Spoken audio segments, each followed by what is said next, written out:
And we are live. Good evening, Reds. This is Jarvis Cocker. Welcome to Jarvis's Corner. Today we are going to talk a little bit about Man United, the game we had yesterday. We have a lot of talking points. I have brilliant guests on. I have Mark Biggs and Stu Wally coming on, and Tom Journalist 1. So stay tuned, and we will be back right after the intro. There is nothing wrong with your television set. Do not attempt to adjust the picture. We are controlling transmission. If we wish to make it louder, we will bring up the volume. If we wish to make it softer, we will tune it to a whisper.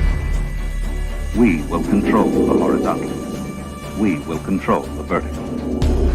We can roll the image, make it flutter. We can change the focus to a soft blur, or sharpen it to crystal clarity.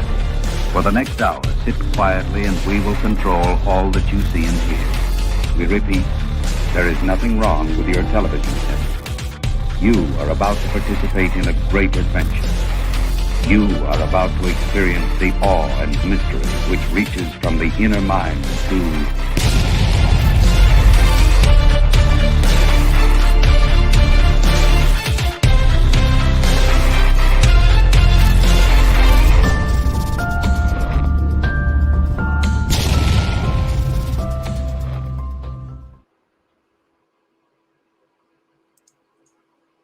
Fantastic.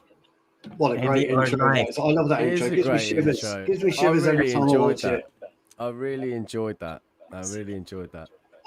Fantastic. Well, I'm just going to turn down my phone because it's going nuts here in the background. Sorry about that. Is that Tesla apologizing desperately? Okay, I can just tell you guys, since Stu mentioned it, my Tesla broke down, so it's not all that, but it is what it is. So I had to drive a Ford Fiesta back home to borrow a car. Nice. No, having said that though, Jarvis, if it was the 1 litre, it was the 1 litre Ford Fiesta. It's got a joule of an engine. It's really small. It's tiny, about the size of a bag of sugar, really. But economically wise, it's unbelievable. Absolutely unbelievable. It's an okay car. It's an okay car. So we have Mark Biggs on from Devil's Advocate podcast here today. Nice to have you on, Mark. How are you doing?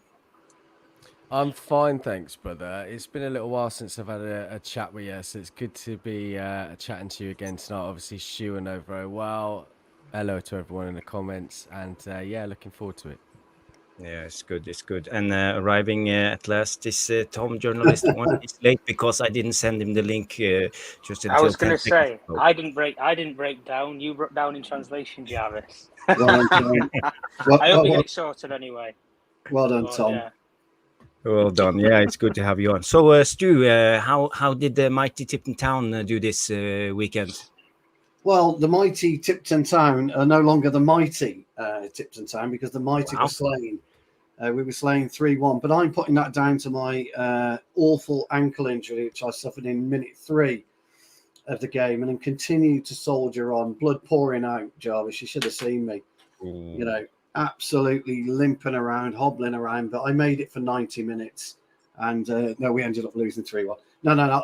I just took. Funnily enough, I injured that guy last week, and then this week I've took a knock myself. So I have sent a picture to Biggsy, and I didn't realise that I'd spilled coffee this morning on my carpet floor. So he's got my. he's got my. I did wince when I saw that. Yeah, he got my studded ankle. These things, Stu. And coffee on the floor, so embarrassed on all occasions. But no, the mighty... I'm not sure what was worse, the ankle or the carpet. To be honest, yeah. All right. The so I'll have to. My missus don't come in the office much. I do all that, so I'll have to get that sorted. So no, the mighty Tipton Town was slain, but you know we got up, we brush ourselves down, and we go again next week. We've got I think we've got Nunnery Woods. I believe, at home. So I expect a victory, and I will let you know in due course.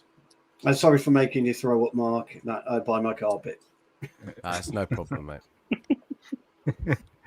Well, Well, I just want to say hi to the VAR room because there's so many people in here at the moment. We have Lilis coming in, says, let's go. And we have Sanjay Ramatar coming in, said, good evening, everyone. And Craig Warby is on the Jarvis Cocker's corner intro. Don't adjust your television set. I will tell you, Craig, there's been a hurricane in northern of Norway today. All the schools was closed, everything. The weather was terrible. So today was the day to adjust your television set because it was really, really rough outside. But it is what it is. I survived. And everybody did. So it was okay. We have Jale Malmin here coming in. They say, oh, didn't know that Rashford had a Lamborghini. Well, I bet you have a lot of cars, Ferraris and Rolls Royce, and yeah, he's got a McLaren as well. He's got an Urus and a McLaren. I think it's a 720. He's got, and I think he's got a G-Wagon amongst others. Yeah, that's okay. Yes, he has the money for it. How much was his fine again? It will be something around 600 or 650 grand if he's fined 2 weeks worth of wages. Somebody actually made a point. I don't know if I heard it on the show earlier, or I heard it on the radio, but a Newport County fan phoned into a radio show, whoever that may be, one that may or may not be popular here in the UK. Mark and Tom will know exactly what I'm talking about. I'm pretty sure you do, Jarvis, as well. And the Newport County fan said, what a great thing. Well, if Marcus is going to be fined, Manchester United should donate that money to Newport County because we could do with it. I thought that was a great, that's a proper football fan, isn't it? Why not? It's not going to hurt Manchester That's what United. they should do off at that. But to be honest, the lesser clubs do struggle that much. It should be things like that where it does go into that pot to help the slower clubs. I know it sounds crazy, but why not? But Mark, don't you think we need that money ourselves? Just skin. Well, you say we are skin, yeah, but we're not in FFP. Granted, we're in a load of debt, but ultimately, we've got enough commercial revenue to keep us sustainable. If we know where the money goes, and I mean that's another conversation for another time. It is.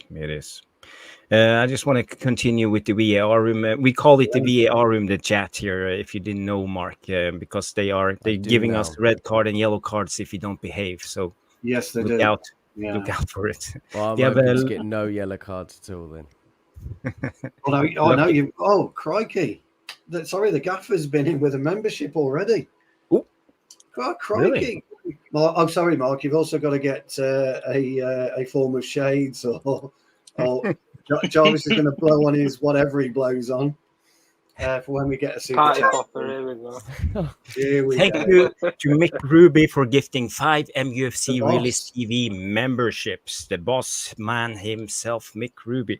So let me see here who we have as new members. Just give me a second. I just need my reading glasses because I'm blind as a bat. We have Gas Taylor, who's a new member. Compost Smurf. We have Reber back here. Go Norway, Reber. And we have Sanjay Ramatar. And who's the last one? It's the legend herself, Stephanie Griffith. Well deserved. Well done. Welcome to the club, guys and girls. Mad Ice. No, I'm not a welder, but I tell you where I picked these up from an all-dayer in Scousland, unfortunately.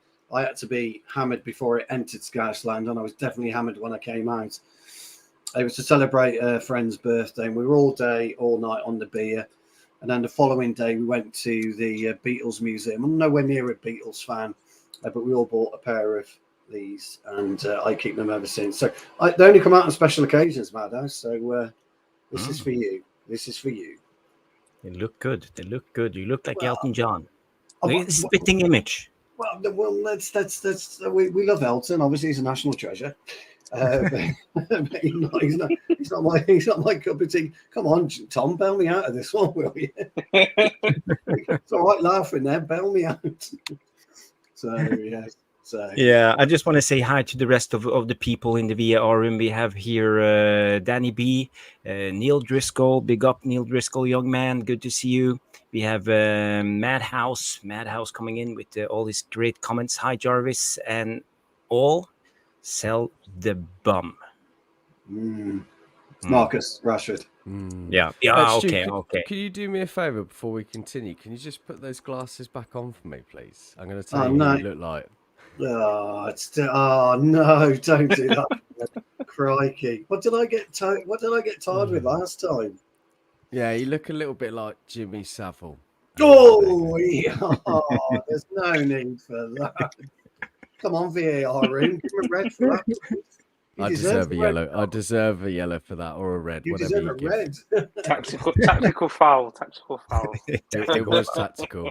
Very Actually, tactical. to be fair, straight in there, Mr. Biggs, like Mr. Woolley would do on a centre forward 5 minutes into the show. Bang, have that. Do you know what? Whenever I host, Stu gives me so much rubbish on shows. It's now my turn to give it back to him. So. Peter Day, sin bin. Get him in the sin bin, Pete. You're absolutely right, mate. Well, Johnny Kay's in the house as well. John Kermode. Evening all. Hello, Mark, my old friend, and Stu, of course. Are you better after your mini injury yesterday? It wasn't a mini injury. It was a severe injury, John. But I soldiered on like a true warrior, unlike most of our first 11 or squad as a whole, really. Wouldn't do. I did. So thank you very much for your message there, Johnny K. And we have RJ in the house. He comes in and say, big up everyone. Good to see you, RJ, always at the show. So that's fantastic. And we have Stephanie Griffith keeping count of the likes, 25 likes so far. So people, remember to hit the like just as you arrive, because it's very important for the algorithms and we need those likes. It's what we live for, likes. So, yeah, you want to crack on with the show, or do you have anything more to say, small talk, or... Somebody put in the comments. Oh, sorry, my camera's gone. That's my fault. But I'll sort that out in a minute. Somebody put in the comments that there's been a statement about Rashford. Yeah, there has. Yeah. I've just seen it. Bear with me. So, United have come out with a statement, and I will find it in 2 minutes. Right. It's on the screen now. Marcus, has taken responsibility for his actions. This has been dealt with as an internal disciplinary matter, which is now closed. Back in training will be available for selection on Thursday. Oh, well. That poses more questions than answers, in my humble opinion. I think as fans, don't you think as fans, though, guys, we deserve to know what he's taking responsibility for and what the outcome of that meeting is, because, there's a lot of people out there, the VAR room's full of it. Get rid of him. I watched Mick and Mark earlier on this afternoon while I was preparing for a meeting, and they were, a lot of the room was saying exactly the same. I think Hjalle Malmin Hughes in the VAR room was talking about it as well. So, but he's just said, though, if Marcus has apologised, I guess it's over. But is that enough? Is that enough? You can't apologise to the club. Don't you have to apologise to the fans? Yeah, listen, it's very difficult. We can sit here and ridicule lots of things. I think if you look 15, 20 years ago, we know the stories. Roy Keane, Wayne Rooney, John O'Shea, they all did it. Players aren't robots, right? And I'm not defending him in any way, shape or form. I'm very disappointed with it. I think, considering he's under the limelight at the moment, because he's in a poor run of form, you really need to get your head down, get switched on and do the best you can. Now, particularly as fans, obviously, we do get emotionally involved and we do pay lots of money to go and watch every single game. You do have to show that. The unfortunate thing is, due to legalities, due to everything else, that's all they can really say. It gets a bit political and they can't really go out of those boundaries. So, yes, probably not enough. Understand people's and fans' frustrations, but, hopefully he can... I like Rashford. I think he's unfairly ridiculed. I think that, we can look at these incidents, which absolutely are frustrating and shouldn't happen, but then people take it out of context and also talk about the way that he throws his arms around, way that he goes down. And it's not even the same thing, okay? Players have always done that. They will continue to do that, but because the iron's hot, we were going for him on those sorts of things as well. I just hope he as I say, he changes, he turns the corner, he changes and gives everything he needs to towards the club. Good comment, Mark. I agree. You say a lot of truth there, but I will go to Tom. Tom, do you think we can trust Marcus's apology? Will things Well, become better? if we base it off of what's happened in the last 18 months, we know about the disciplinary action that Eric Ten Hag took when he was just late and he overslept for a meeting, team briefing before they went to I think it was Molineux to play Wolves last season, and he come off the bench and he scored and they won 1-0 in that game. He disciplined him and he said, look, you're not going to be starting the game. He accepted it and he knuckled down and he come off the bench and proved everybody wrong. I think, similar to what Mark said, I think based on the facts of that he's not had a good season, it is anyway, it's almost as if you can just put the dagger in his back and almost push him off of the cliff. I don't necessarily think he helps himself with some of the criticism that he gets. I mean, hand gestures and throwing your arms around and things like that. Listen, we had a situation at Newcastle where all of the front three was doing the exact same thing, and we lost the game at Newcastle, and everybody was throwing up arms about it. Martial, since that game, let's be fair, not really ever seen him isolated or integrated in the team. Rashford, okay, he's had a couple of games since then, but we still see the same mediocre and poor performances. And, we'll get into it a bit more detail around probably problems as to why that's happening in the team right now. But I do look at Marcus and I think, listen, you're on £370,000 a week. You're supposed to be the poster boy for Manchester United, the academy kid, the sort of kid that the academy lads will look up to and think, I want to be Marcus Rashford. I want to make that first team sheet. And I think, listen, he's let the club down, but he's let himself down. But to go off and say that you'll find the guy, whether it's £1 worth of wages for 1 week or 2 weeks, I don't think it's enough. I wouldn't play him Wolves. I wouldn't. He chose not to make himself available for Newport. So you make the decision so that he's not available for Wolves and have done by it and then move on. But yeah, I'm in the same boat, Jarvis, if I'm being honest with you. I think both Mark and Tom, as usual, exceptionally eloquent in what they say. I'm fed up with modern footballers, though, guys. I'm fed up with morons. People who take... They don't care about anything apart from themselves. They just care about their own little world. Now, I've got no issue with anyone going out and having a beer or going out and enjoying yourself or going out and, to a party, to your friend's birthday, etc. I could go on, weddings. But as Tom and Marcus said, you chose not to make yourself available for Newport County. You couldn't be bothered to drag yourself out of your 8-bedroom mansion or wherever it is, travel down to Newport, and make people's lives a little bit happier for an hour and a half, 2 hours, where they can come and see you, get close to you. Because Newport County fans don't get into Manchester United.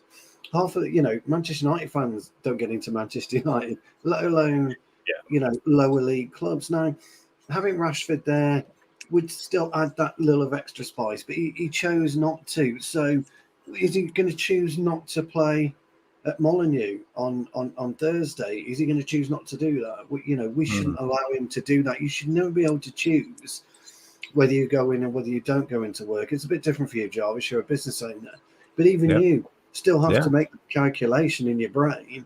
If I didn't go in, we might be 10% down on takings today. As if I'm there, we won't be, and things of that nature. So I find it exceptionally disrespectful to the club, but to us here and everyone in the VAR room and the fans around the world, massively disrespectful. And then when you see him parking on double yellow lines in Manchester, taking a ticket because he can afford it in his McLaren, you just want to strangle him. But that's not just Marcus Rashford. That's anybody. That's any footballer who, you've got Carl Walker. Oh, I've apologised to my wife because I've got somebody pregnant again for the second time. Nobody gives a damn. Nobody cares.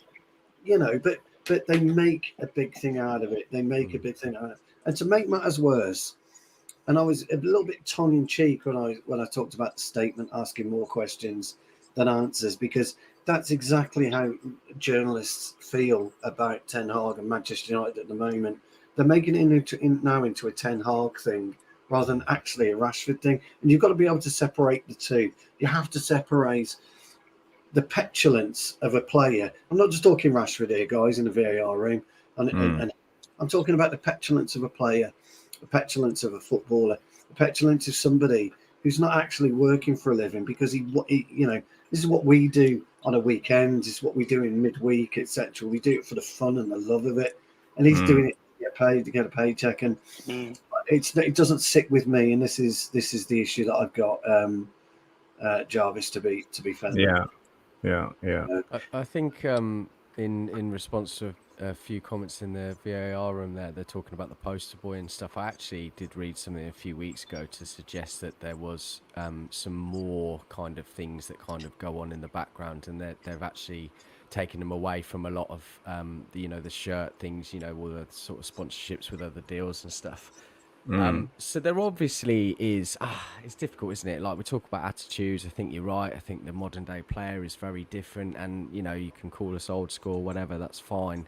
But there is a difference, I think, when you pump this kind of money into a business, and it's almost an absolute given if you are anything better than good to get a big contract. It's very difficult. We can all sit here and moan about it, but I think in that situation you're gonna try and enjoy your lives. And as I said, I'm not defending Rashford at all. I'm very disappointed, and I think that my patience is probably greater than others, but even I'm running out. But fundamentally, players aren't robots. They do need to enjoy themselves. And as I said, I just think that because everyone's in the limelight, as Jarvis mentioned earlier, everything gets picked up, everything gets posted about, gets retweeted in a negative way, and maybe it is put into a negative spin more often than not. Whose fault's that? I don't know, but it's a tough one. But it's looking at some other comments as well, selling him. Listen, people like to talk about his form, and yes, this season it's been poor. But really, realistically, he's had 2 bad seasons in total out of 9. And he is a good player. I don't like this whole notion of he's not a good player just because he's playing poor at the time. He scored a lot of goals. 30 odd goals in a season is not a fluke. You have to be a great player to do that. So I want to see less of that, really. But I understand that people want him sold, and perhaps it is the right time to do that. Again, you have to look at the wages. 325 grand a week is a lot of money, and not many clubs are going to pay that. But then again, it's not his fault that he's being paid that. He was given it. He's accepted it, and now we're struggling with that like we are with so many other players. Is it 325 or is it 350? I heard 350, but I think it depends on certain bonuses that they have in the contracts as well. Like they meet certain benchmarks. But one of the things that Mark said, and I'll pull you up on it really about that, with the nine seasons that he's been at Manchester United. I think 9 years is a long time, and he came into this team when he was a very young player. But in 9 seasons, I'd expect you to be in and around those 100 Premier League goals. He's not reached those milestones yet. Martial's been here for pretty much the exact same time.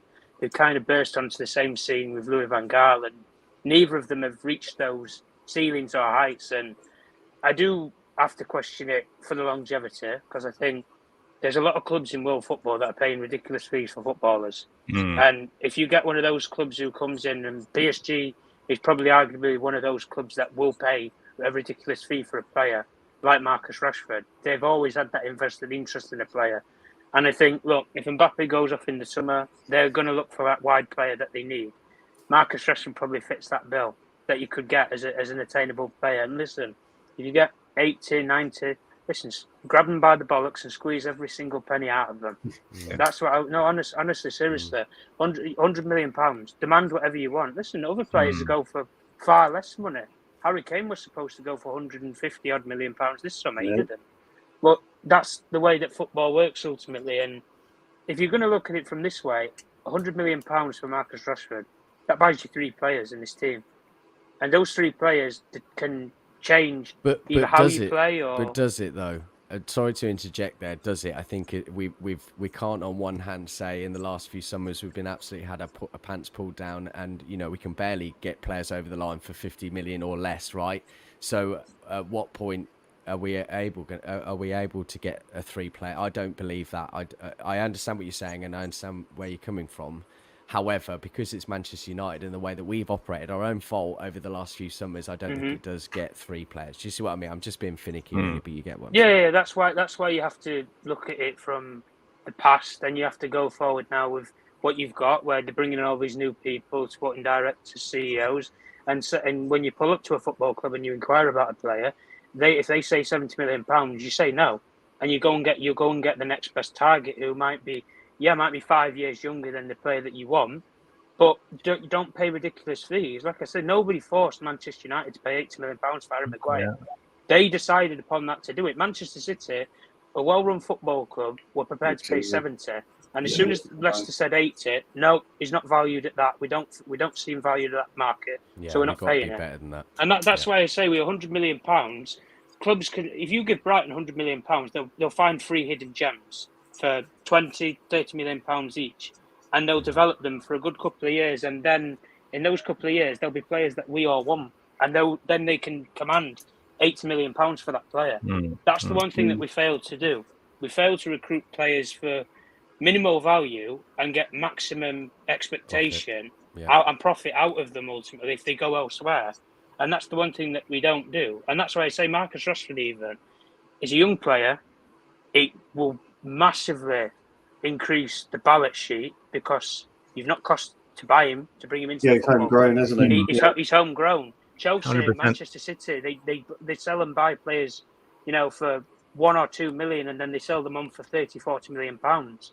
And at the end of the day, Manchester United, you have players such as Marcus Rashford who have been here for 9 years, who you might struggle to get, in the current market anyway, maybe 50 millions for.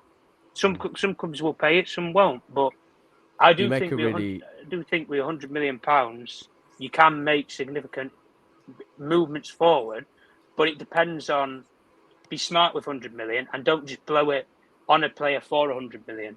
I'd rather buy in and around to fix up the team and fix 3 positions than just fix 1. You make a really good point about the 100 million and being homegrown. So with the way that financial fair play works, with amortization and all of that kind of thing, when you sell a player that you hadn't paid any money for, that 100 million is goes straight onto the books. And because you're selling a player, it's guaranteed, it's seen as guaranteed. Whereas when you buy a player over a number of years, that amount, so for Mudryk, for example, which was 100 million, it actually gets churned into 10 million on the books for that year, and it works over a 3-year period. So if you look at it like that, and obviously we don't want to talk finance and figures, and we don't want to give the Glazers any more than what they want, but maybe now is one of the best times to do that. If you can get 100 million for it, it goes straight into that. I mean, Chelsea looking to offload Broiger, aren't they? Because he's a homegrown talent. They want him gone. They're looking at doing a deal with Villa, so they can get him gone, and whatever they get, it's money in their bank. Wolves, I think. Is it Wolves? Is it? They're desperately in need of doing it.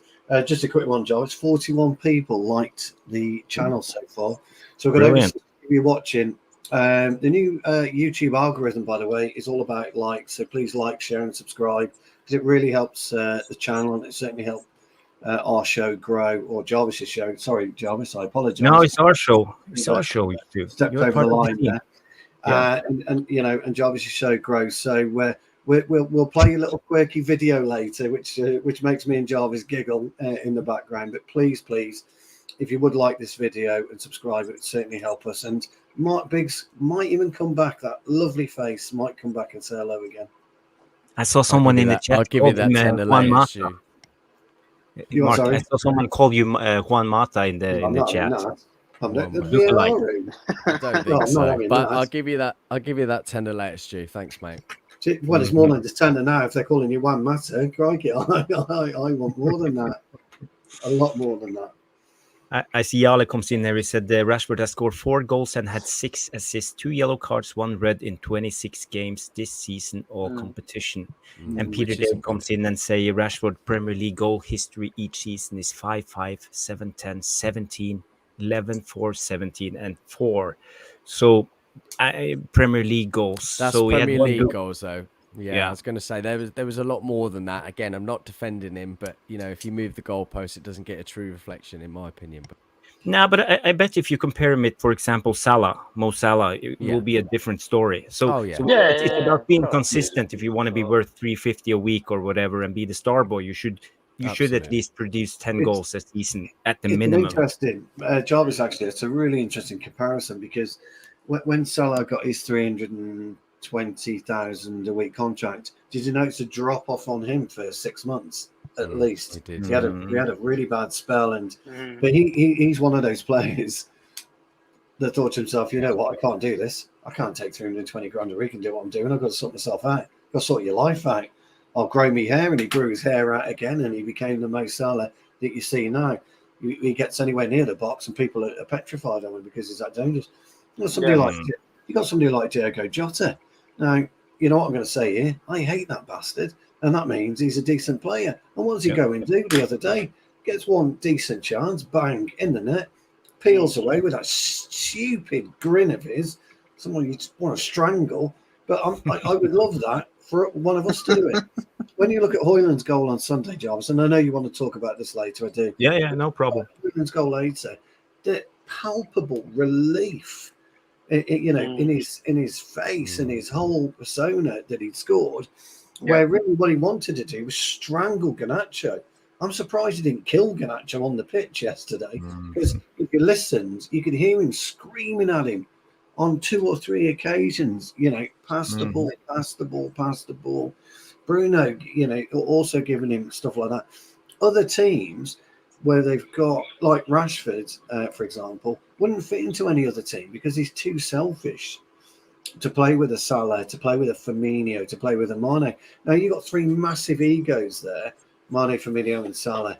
But they realised if we start playing together properly, we'll all spread the goals around. And what did Salah and Mane score one season? 30 goals a season? 35?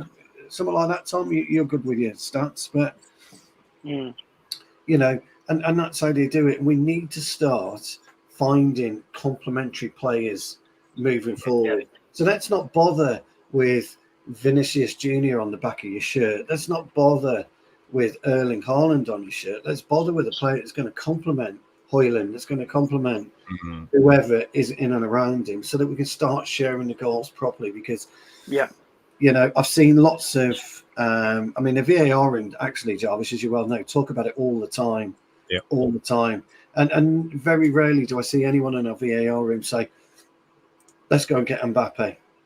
Let's go and get Vinicius. Let's go and get... What we should do is talk to clubs like Brighton and find out who they're going for and get those instead. Haven't they just signed that Portuguese player? What's his name? João Pedro? Or are they doing from Watford, yeah. Yeah, aren't they doing a deal with him? No, I think they've already bought him. They've got him on loan or something like that, and they've bought him. Or yeah, that is a smart bit of business, a very, very smart bit of business. You look at the young lad Evans for Newport County. Madhouse, I love you, mate. That's quality. That is. Madhouse, red card. Brilliant. Hey, give me a red. Only joking, mate. Only joking. Right here. But when you look at him, that kid's got something like 18, 19 goals. This season for Newport County. Yes, people are saying it's League Two. Yes, that's not my point. My point being is there are these gems out there that don't have supposed Galactico names on their shirts, and we need to start looking at things of that nature, because I'm as Red Jay says, you look at clubs like Brighton, Benfica, Leipzig, they're all great at identifying gems, and that's a brilliant point, because that's what we've got to start doing now, and the fans have got to take it. The fans have got to understand it. As far as I'm concerned, anyway. You have to be you're right. patient, You're right. Really. Do you guys want to talk a little bit about the game yesterday? What's your takes from the game, and how do we move on from this one? Who want to start first? I'll go. I've seen a lot of... Mark, you have to put your hand up if you want to go first. You've got to put your hand up. Is that all I'm right? joking. Can Your I hand go? up. Oh yeah. That's it. I Jarvis, thought I was in get a him out. I thought Get him gone. I was in a teacher's class. I No, should have I'm bought me joking, mate. I'm joking. Should have bought me Apple.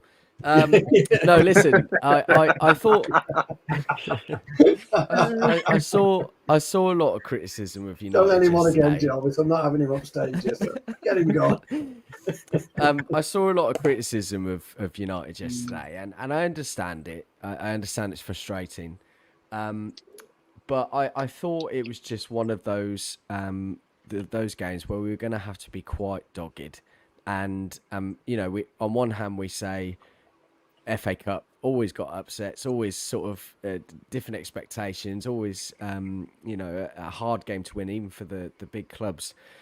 And I just, it wasn't fantastic. I thought, you look at some of the starting 11, obviously Shaw, Martinez, Casemiro, all needed minutes, hadn't been in the team. We talk about the defensive partnership all season. It hasn't been consistent at all. Our best defender, in my opinion, alongside Varan, they haven't played together all season. So, and that's a huge thing when it comes to centre-back partnerships. And I think that the fact that we saw those three players get a number of minutes, I thought Cobby was very good again yesterday, really technically very good. I'm sure you've all said it before. Obviously got his goal, which was great.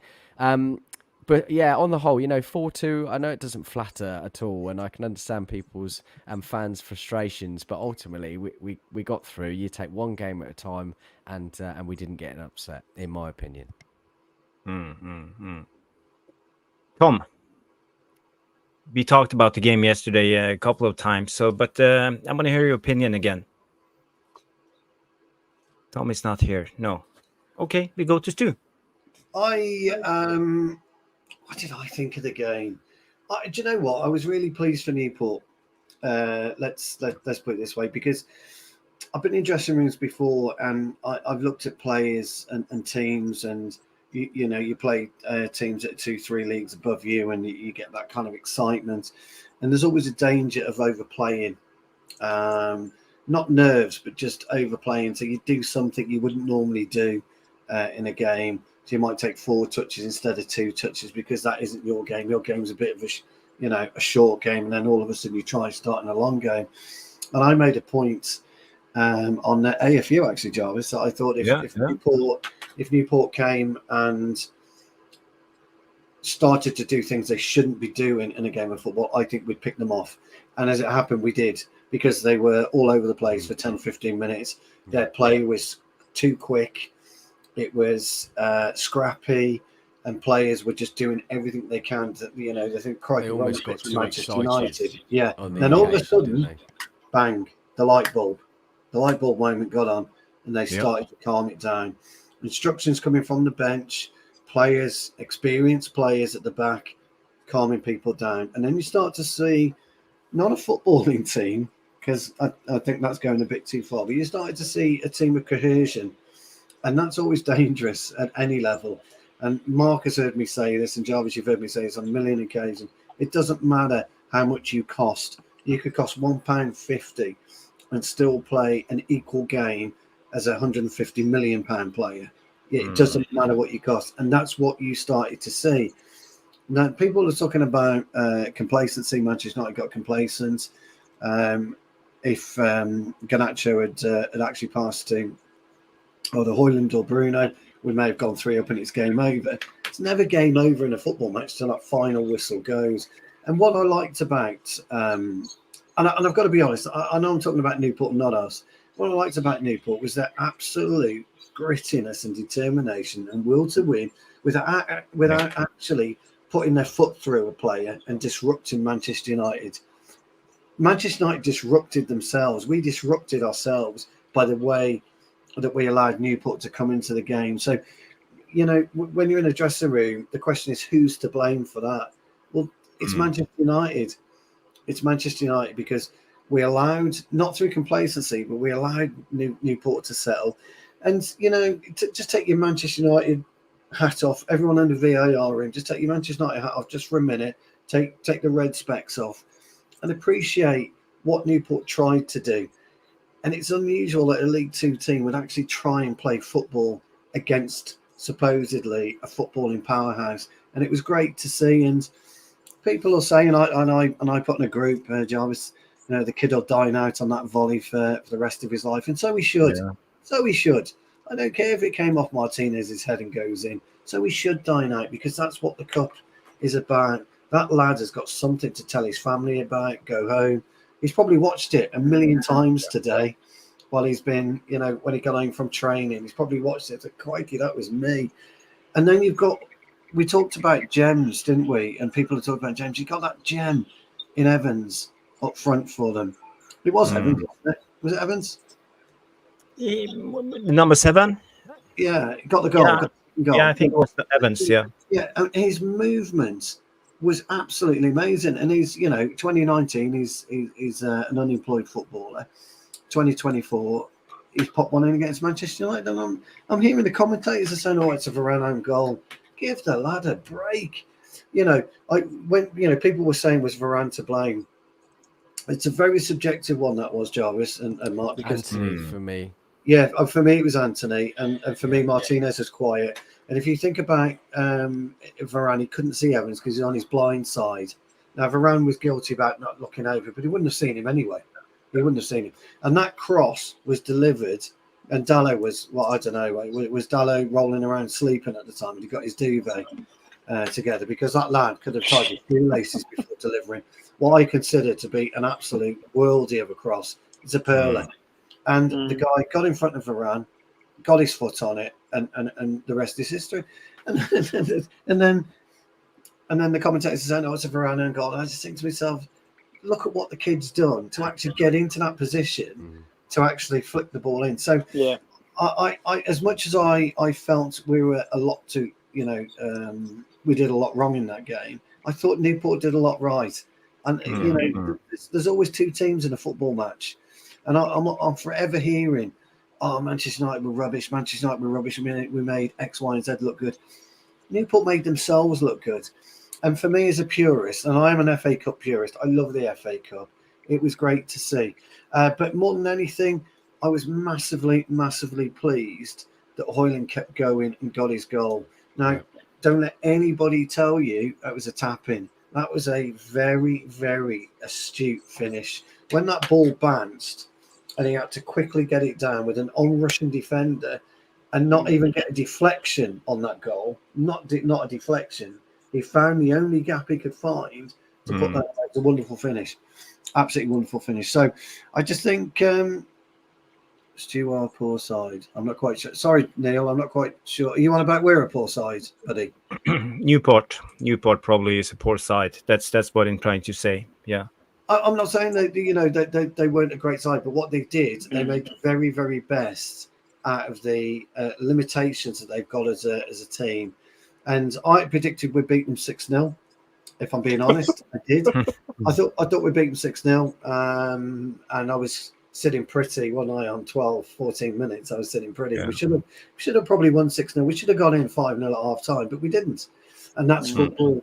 And I like Neil. Got a lot of time for it. He's calling us a poor side. He's right. Yeah, you're right, Neil. That I agree. And so the guys of Newport Town, not only can they say they played against Manchester United, they can say they put in a performance. Yeah, and that's what I like about the FA Cup. So just a quick follow-up question, and I can give it to Tom. Do you think Varan has lost a yard of pace? Because usually he would be first on that ball, but now he looked a little bit off. I think he has, to be honest with you. It does come down to age, but I also think he has fitness issues. I do. I think if you play as many congested fixtures as we did last season, it was shocking. I was surprised with the amount of games that he did manage to play last season. And he did have a couple of injuries in those periods. But I think he's very similar to a couple of players. I think he's very similar to Ericsson. I think, sure, you could potentially say he's maybe pushing that way, where they can't play 3 games a week. And that's an issue. When you play at a big football club where the expectations are to win trophies and compete in these competitions and go deep in them, you have to be probably eligible to play all 3. I do like Varan as a player. I think experience-wise and what he brings is probably better. It's better than having, Harry Maguire, Johnny Evans, these sort of players that we've had for a couple of years who never really gave us much, or they got so far but they couldn't get over the line and win anything. But I do think with Varan, like I say, he's a good player, but I think age is catching up with him. And I think there is a couple of players in our squad that age is catching up with them. Eriksen's just turned past 30 now. Casemiro past 30. Varan's going up and above that way as well. You know, there is a couple of players in there that I am looking at a little bit suspect in terms of the age, the money that they're on as well, where you could probably replace him with a younger 23, 24-year-old defender who will give you 5-6 years on probably maybe their first major contract in football. Do you know where I'd go for that, Tom? Sorry to put in. Max Kilman at Wolves. I'd take Kilman. And he's only young, isn't he? Is he about 22, 23? I think he's mid-20s. Mid-20s, I think he is. But I get where you're coming from anyway. I think it's a position that we need to. I think we do need to replace him in the summer. And if I'm giving my own sort of prediction on it, I do think he will leave. I think we will end up getting him, and I don't necessarily think it's down to player performance or anything. I think it will be trim the fat off of the wage bill, and I think he is one of those high earners. He is a player that I think you could market to go to another football club based upon experience, what he's done in the game, and success really. And I think another club would come in for him. But like I say, the overall in terms of the in-game, I think Diogo Dalot is just as much at fault for that than I think Varan is. Varan, he didn't have the pace to get across and get the touch in, but I think if Dalot had stuck to the wide area and stuck to his the play that he should have been marking. I mean, I saw the guy waving his arms around. I thought it was marshalling planes in at Manchester Airport more than actually getting across to get to the ball. But I think he was. At the end of the day, I think overall the cross itself, and I say that in hindsight with that cross, albeit it was a good cross, I've seen players at amateur level can just dink it. Deal with that. It doesn't have to be put a bit of bend on it, put a bit of curl on it. And that's why I think the thing with Anthony that we've all discussed about, that he doesn't have a right foot, I think it is a little bit scored with his right foot. You could coach it. Yeah. You could. I think though with Anthony though, if I take what the Newport player did in this instance, I think you could coach him to cross with the right foot. Doesn't have to be perfect. Put it across the floor. Dink it to the back post. Listen, you don't have to have whip and dip on the ball. Not every player is built like that or has that technique, but you can coach basics of it into him. That's a problem up the other end of the field. But yeah, again, like I said with Varan, I think ultimately age is catching up with him. I think we do have to replace him in the summer with somebody younger, and ultimately I think a lot of assessments have to be done on a lot of the players in this squad in the summer. Varan's one of the few, I think, due to credibility and what he's actually done in the game, I would probably want to keep out of the few. But if he didn't have the injury concerns, I think I would maybe look at keeping him on. But I think if a decent offer comes in, we need the money. As much as people say, we're making a lot of revenue and everything, we need the money right now. And we need to trim that wage bill. And if you want to start something new, you have to start from the top, unfortunately. And Varan would be one of those that you get off the wage bill. Yeah, I think you're right about that, actually. As much as I really rate Varan, I think you're absolutely right. I think over the years he's definitely lost a yard of pace, but I think he did at Real Madrid, and part of the reason why he's probably sold. But, if you look at Johnny Evans, Harry Maguire and Varan, Qatar are interested in Varan for exactly the reasons that you said, and that's because of his experience and the name and what he's achieved. You wouldn't get 40 million for Harry Maguire or Evans from Saudi, and that's no disrespect to them, but I think sometimes you've got to look a gift horse in the mouth, and if you're offered 40 million for Qatar, you probably get rid.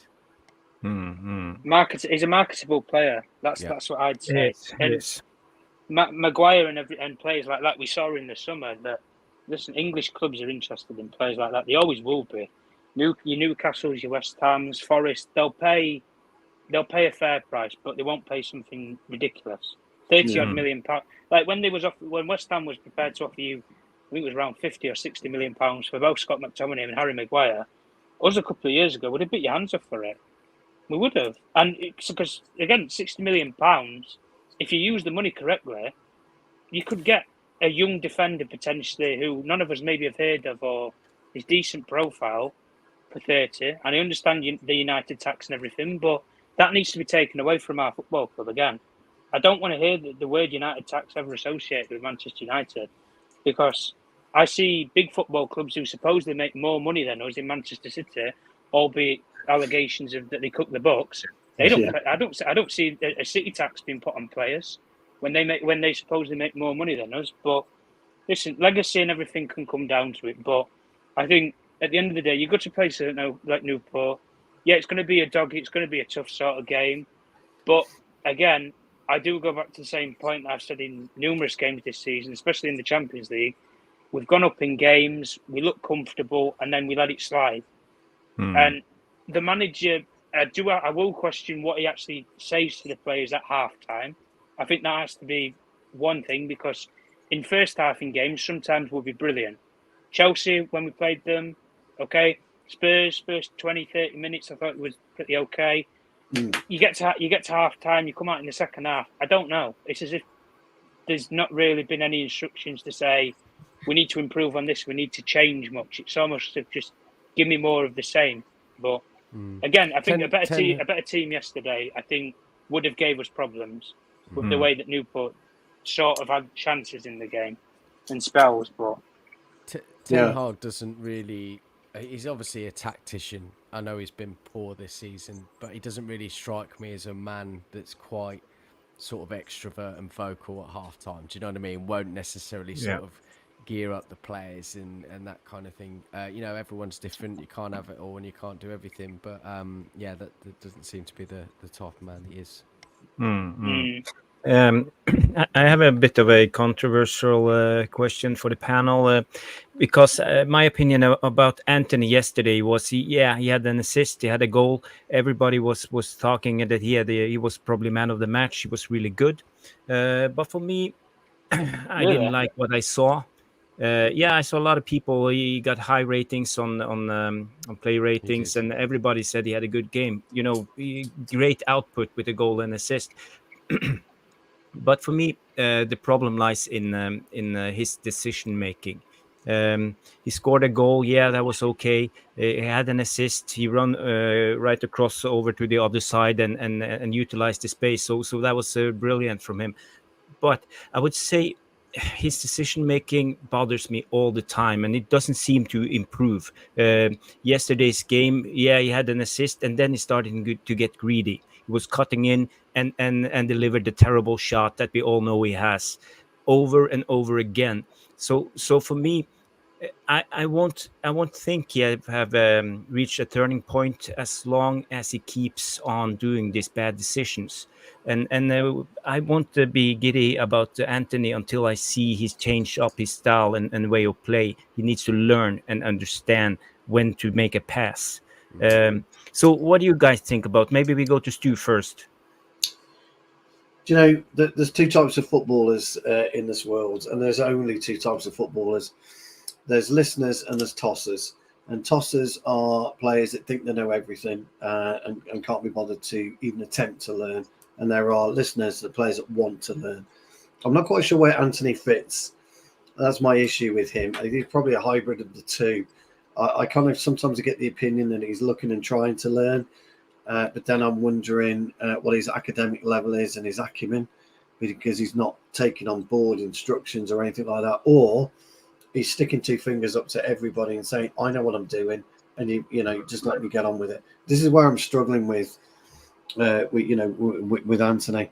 I don't think he had a particularly good game. I don't give a damn about assists. I never have done. When I was growing up, nobody cared whether you gave an assist or not. It's the person who popped the ball in the back of the net that mattered. It doesn't really matter. The whole idea of, and here's the thing about an assist, by the way, and this is why it's quite crucial. You only get to the point of the assist by team play, allowing you to get to that point before the ball is crossed or the ball is passed to the eventual goal scorer. So I always find it bizarre that, well, I've got an assist on my record today. Why would you be bothered about that? You've received the ball from somebody to progress the ball to somebody else to score a goal. Okay, it's the guy that scores a goal. And this is his problem, and this is a lot of their problems. Wingers are there to create, first and foremost. and chip in with your goal here and there.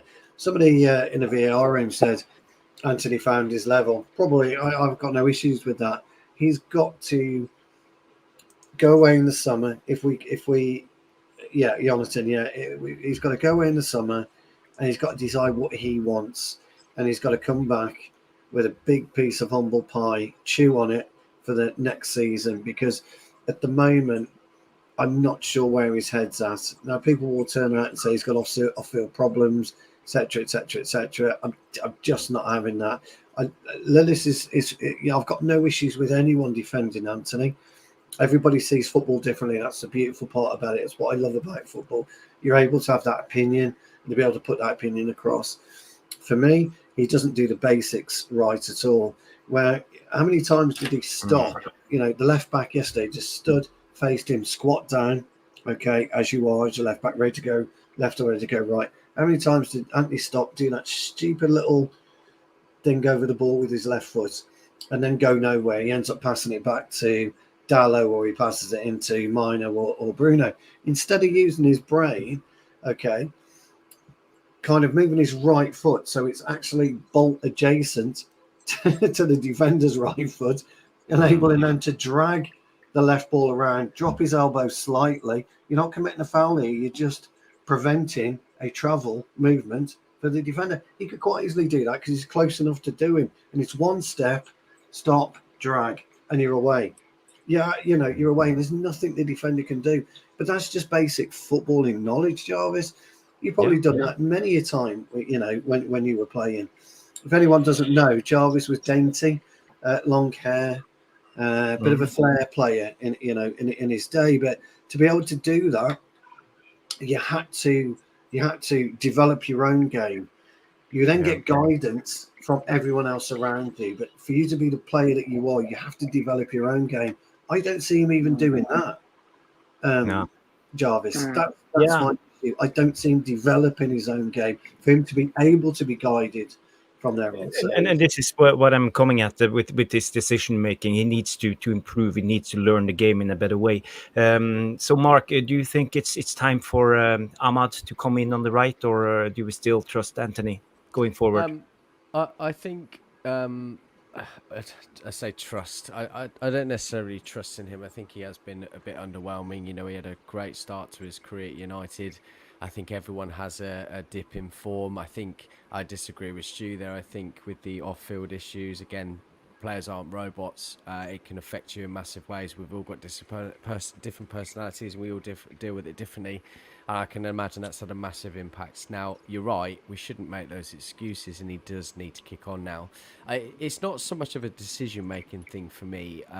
I agree that decision-making needs to be better, but I think he's just too one-dimensional. You know, he's always trying to cut in on the left-hand side, and everyone can feed him. They turn their body and feed him to do that, knowing exactly what he's going to do, and he either can't get past them, or he turns around, cuts in, or goes back, as Stu mentioned.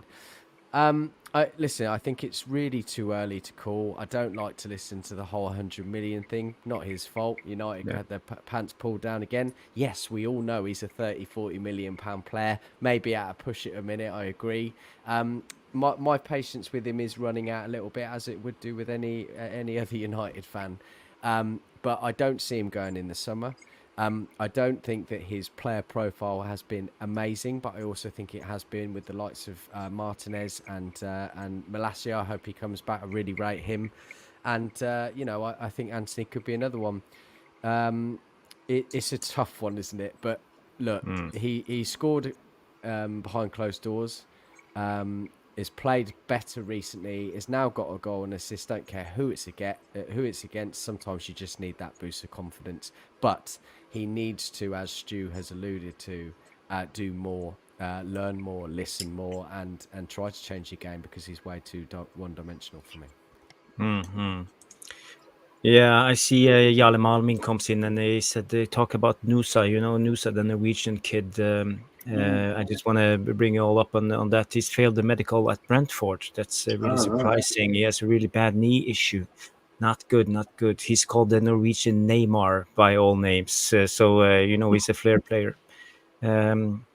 plays for Club Brugge at the moment, I think. Yeah. So he's quite good. He's the kind of profile I would like us to go for. And he's versatile. He can play on both left and right and in the middle. So, but he's kind of similar to Ahmad and Tom. Do you think it's time for Ahmad? We've been saying this for about a couple of years now, haven't we? When's Ahmad Diallo actually going to have a chance? We paid. How much did we even pay for the kid? I think we paid 40 million. 30, I think, plus add-ons, isn't it? Yeah. 30 plus add-ons, something ridiculous like that from Atalanta's academy. Let's face it, he's never really been given a chance. I've seen him play a game at Wolves at the end of a season. I thought he played okay. He's had 5, 10, 15 minutes here and there, but that's it. I've not seen the kid get given 5, 6 games. Listen, Anthony this season, as far as I'm aware, he's played 23 games. First time he scored yesterday. Ahmad Diallo, fair enough to him. He had when he was in pre-season, I thought his whole development to potentially get a first team spot was cut short. Similar to Kobe Mino, was cut short because of injury on pre-season tour. And I don't necessarily think. I think if he'd have maybe had a couple more games and everything, proved to the manager that listen, I deserve to start games this season. And like I say, he's put his faith in young players this season. He's given Garnacho a lot of games ahead of Marcus Rashford even. He's given Kobe Mino games in terms of the midfield position ahead of other players, more senior than him. But I do think that Diallo, especially, if he doesn't start getting game time now, if I'm him, I question what I'm doing here. I do. Because I've been here, how long has he been here? About 3-4 years now. He's been in the United sort of system. He's not really been given a run of games and everything. It is almost, right, what do I want for my career? And I think, given how Anthony has been for the last, just this season, I thought last season he was okay. I thought, let him settle into the league, surroundings, familiarise himself with the club. And he almost gave the manager, Ten Hag, that freedom for last year, let him settle in, let him get to know the league and the sort of logistics of it week in, week out. But I think when it comes down to it, we always use that old phrase, can they do it on a wet, rainy night in Stoke?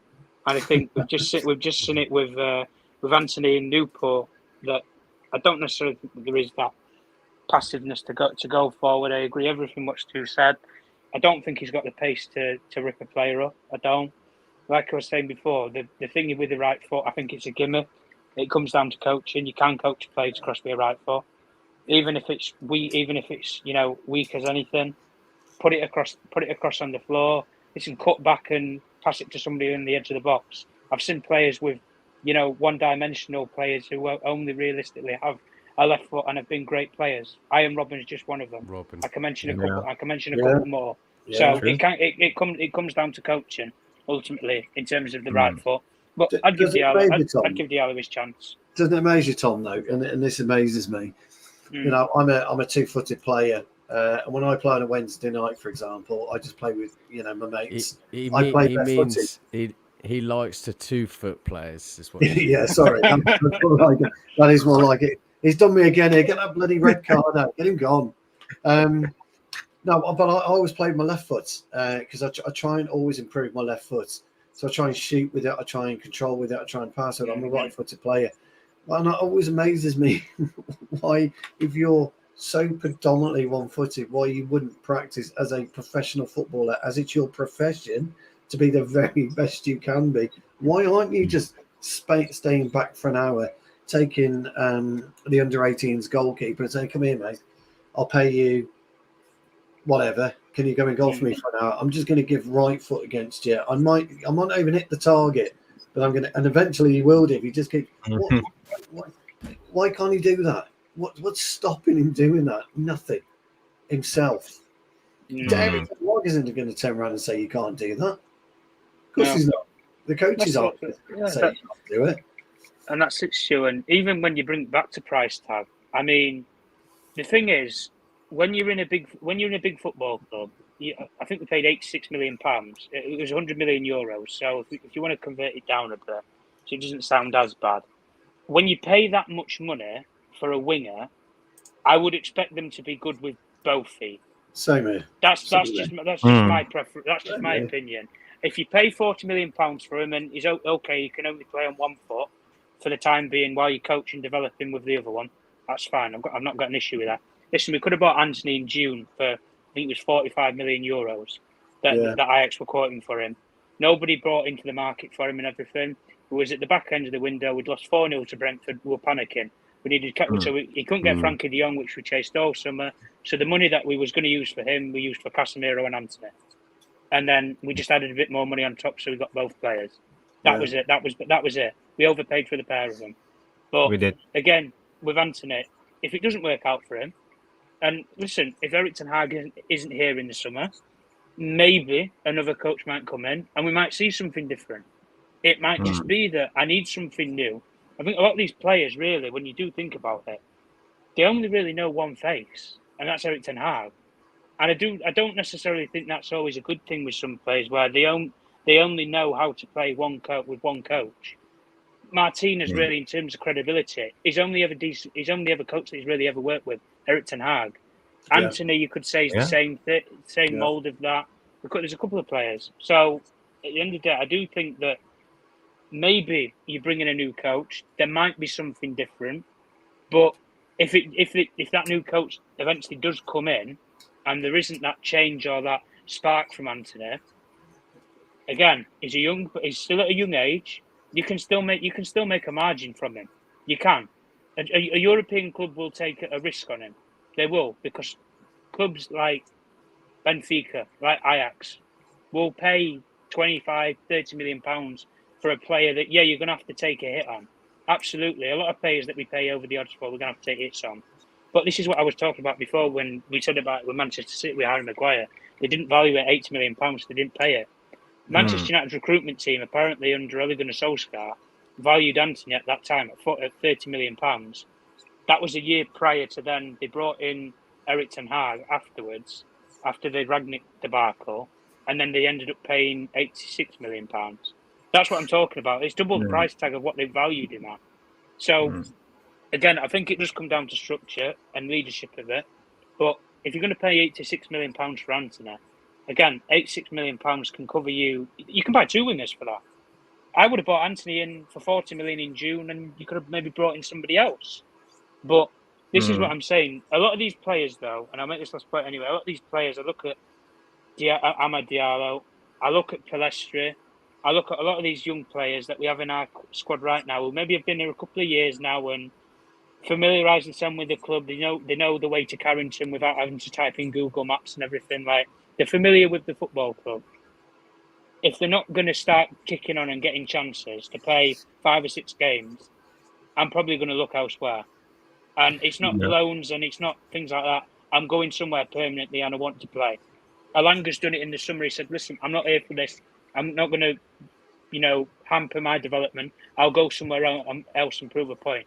And he's doing okay decently at Nottingham Forest. Right, yeah. But I think Pellistri and Amad, if they don't get the opportunities or assurances that they're going to have that, they should follow suit for their own careers. Yeah.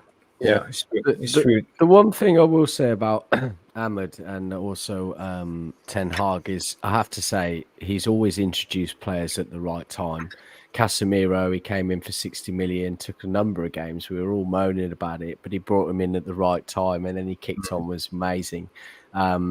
A few other players as well that he's done the same with. He does seem to kind of filter them into the team. Now, Ahmad, as you've already said earlier, had an awful injury over the summer, was unfortunate not to pick up a run of games. And whilst the only reason why we're talking about it is because we're not happy with Rashford, all right? We're not happy with Antony, so we're looking for the next best thing. But I still, of course, and I get that. But I think ultimately, one thing he has done right over the course of a year and a half now is bring in players at the right time. So I think we just need to be a little bit patient. I want him in as well. I was saying it yesterday. It would have been great to see him, and I want to see what he can do. But I think his time will come, and we will see.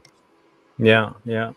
I just want to go on to another player. I saw everybody talked about yesterday, Højlund, and they didn't get any service, and that was like a topic. Everybody was talking about it, and I did a little bit of research. I researched on Ten Hag, how he played the strikers in his two Ajax teams, if you can call them that. In his first Ajax team, he played Dusan Tadic. He was always utilized as a false number 9.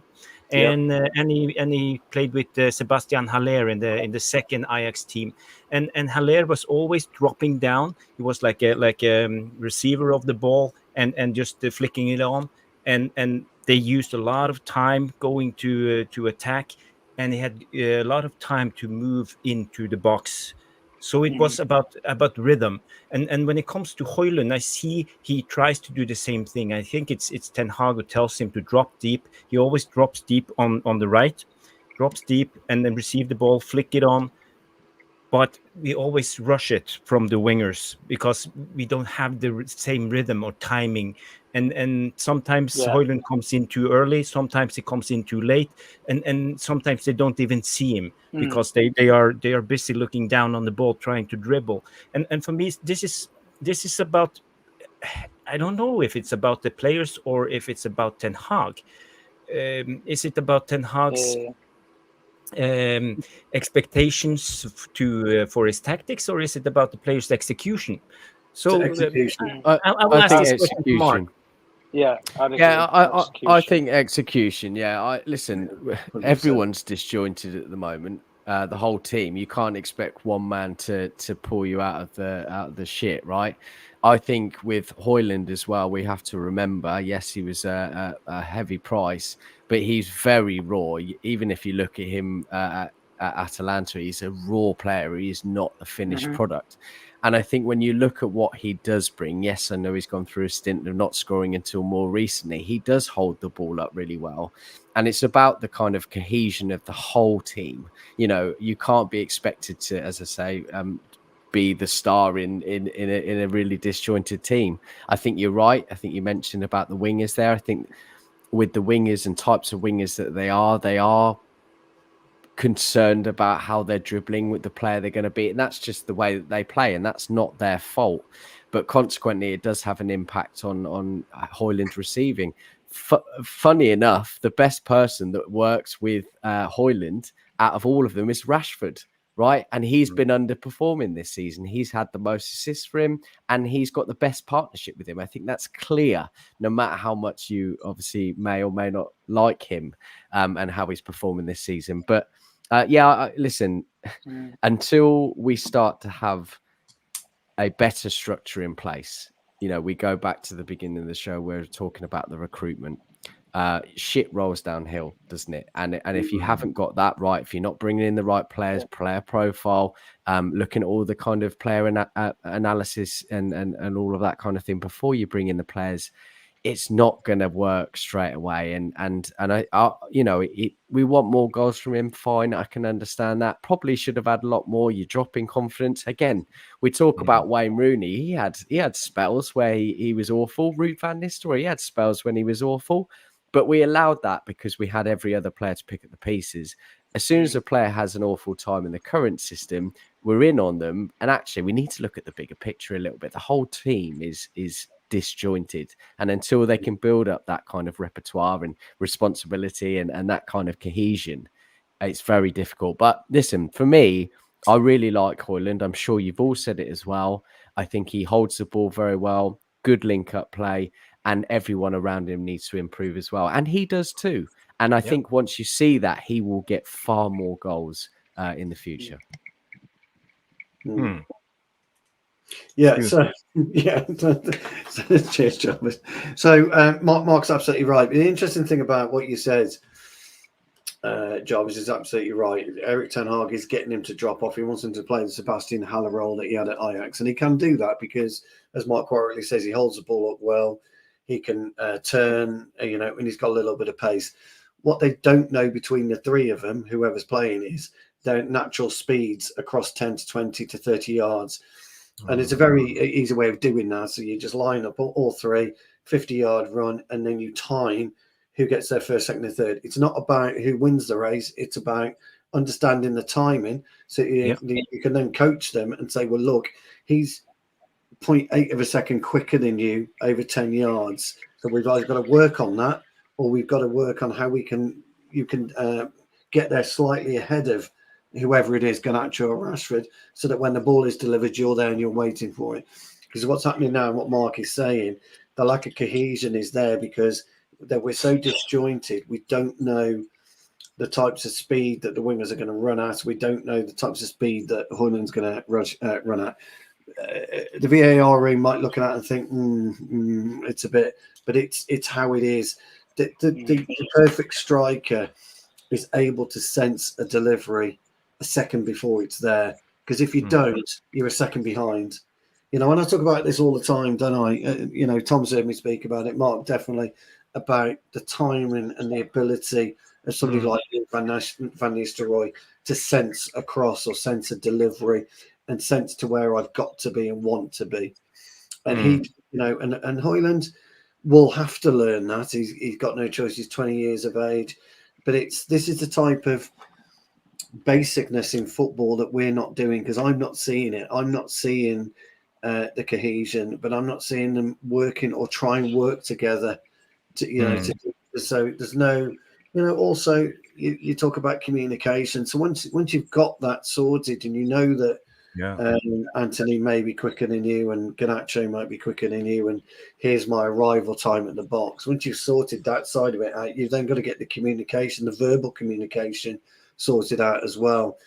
And we don't seem to be doing this. So Højlund's what Højlund's problem is, he's either arriving there 2 or 3 seconds way too fast, and so he's having to pull himself back out for if the cross eventually comes in, by the way, or he's too slow because Garnacho is on his bike a lot quicker and Højlund's been caught on his toes, or vice versa. So it's a very simple way of sorting that out, by the way, is looking at the timings between the speed across 10 to 20 yards.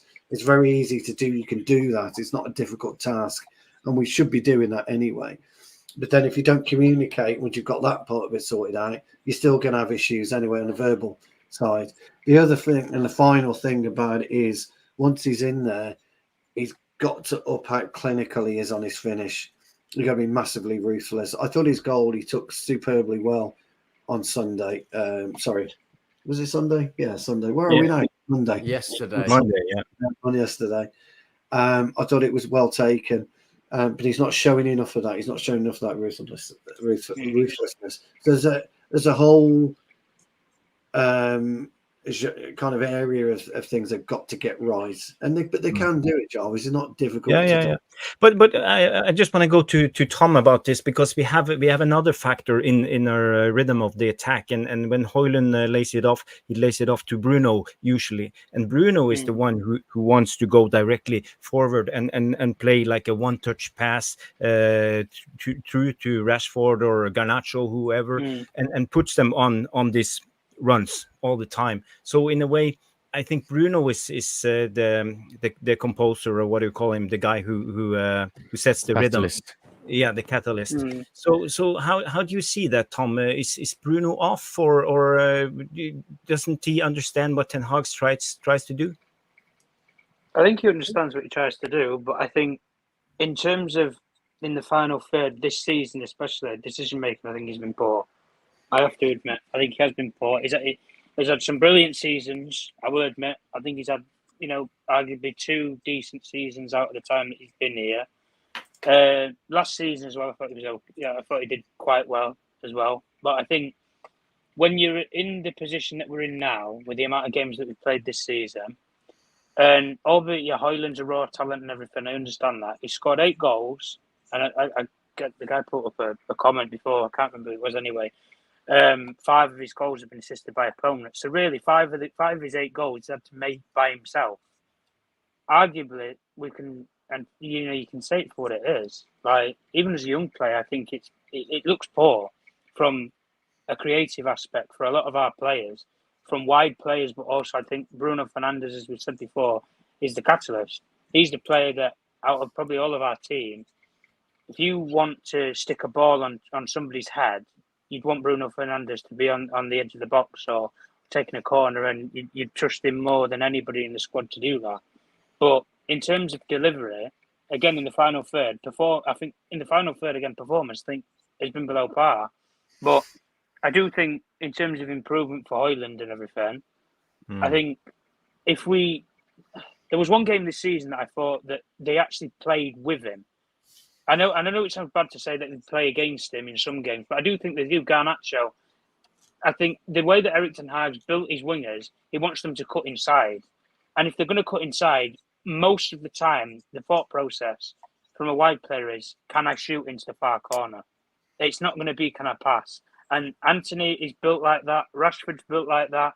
Garnacho's being bred like that and built like that now, unfortunately. They do take the ball to the byline, Garnacho and Rashford a couple of times, but they don't do it enough in games. Not for me anyway.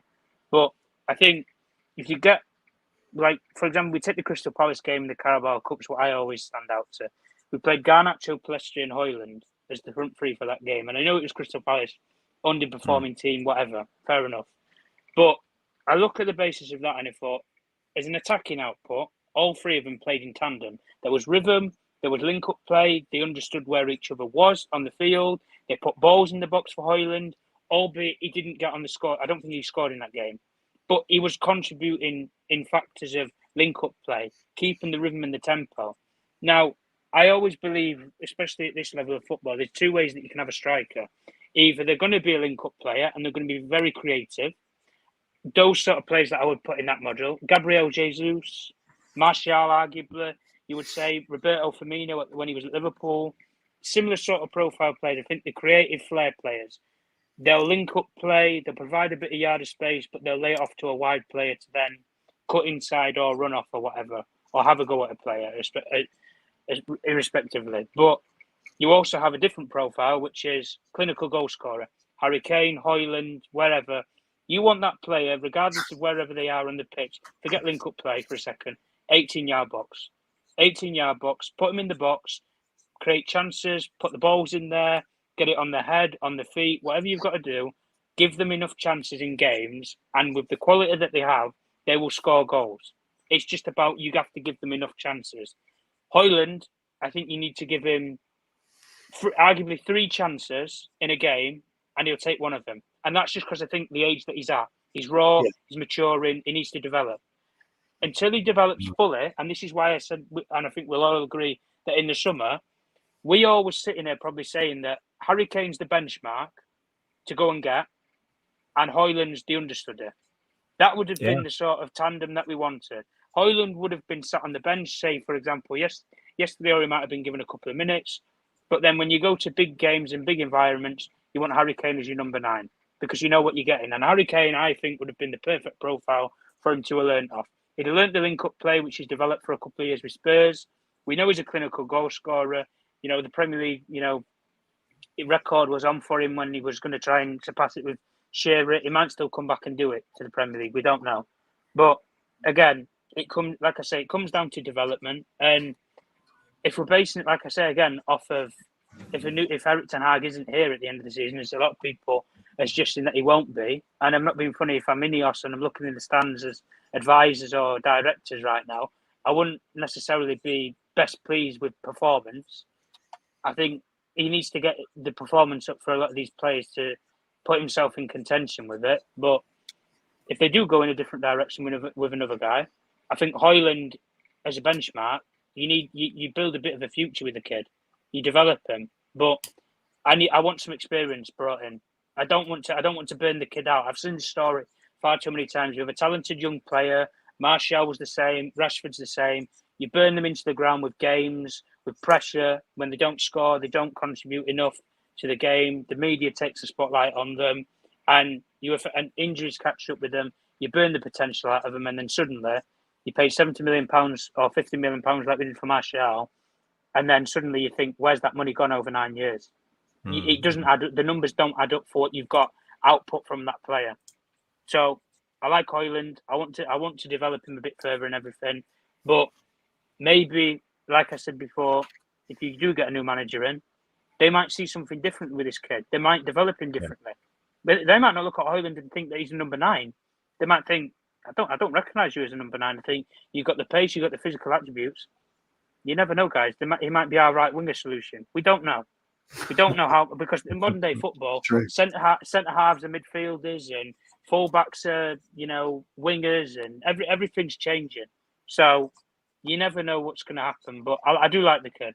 I will admit in saying that. But he's had a lot of pressure on him in small circumstances, and I don't think he would have expected to come in and straight away he was going to be number 1. I don't necessarily think that was the impression that he was getting. I think he did think that somebody was going to come in with more pedigree than him, and he was going to learn off of them. But I think he's almost, arguably, guys, I think he's almost coming at the wrong time, because he's had 2, I would say, renowned number 9s that he could have learned off of in Cavani and Cristiano Ronaldo. I think in terms of development and knowledge, I think he would have learned a lot in a very short amount of time if he'd have learned from those. We've always said with Cavani, movement is brilliant. And listen, Cristiano, mate, he can always find the goal. So in terms of giving him those finer details to define his game, even in the air, Cristiano Ronaldo was never the best header when he was 17, 18 years old. But people will argue, mate, he's got the highest record for a header in world football and the leap that he has. So in terms of pedigree and benchmark, you could have learned miles from him. Yeah, definitely. Guys, we've got roughly about 10 minutes left in the show. So let's have a look at the Q&A. Let's do a Q&A. Before we start that, I think there's 68 likes so far. It's absolutely brilliant. There's still over 60 of you watching. So if you haven't smashed the like, please do smash the like, because it really does help. And it'll make Jarvis smile. And that's all we want, really, is making our old man smile. Yay, that's it. So, questions. We've got one here, actually, from Red Jays. A question to the panel members. We'll go with you on this, Mark, actually. Have you guys heard about the news that Erik Ten Hag losing his power regarding transfers? What's your thoughts on that? Is it good news? Erik Ten Hag has 0 talent. I think he's saying that he hasn't quite bought the right players in. So, Mark, we'll start with you on that one, pal.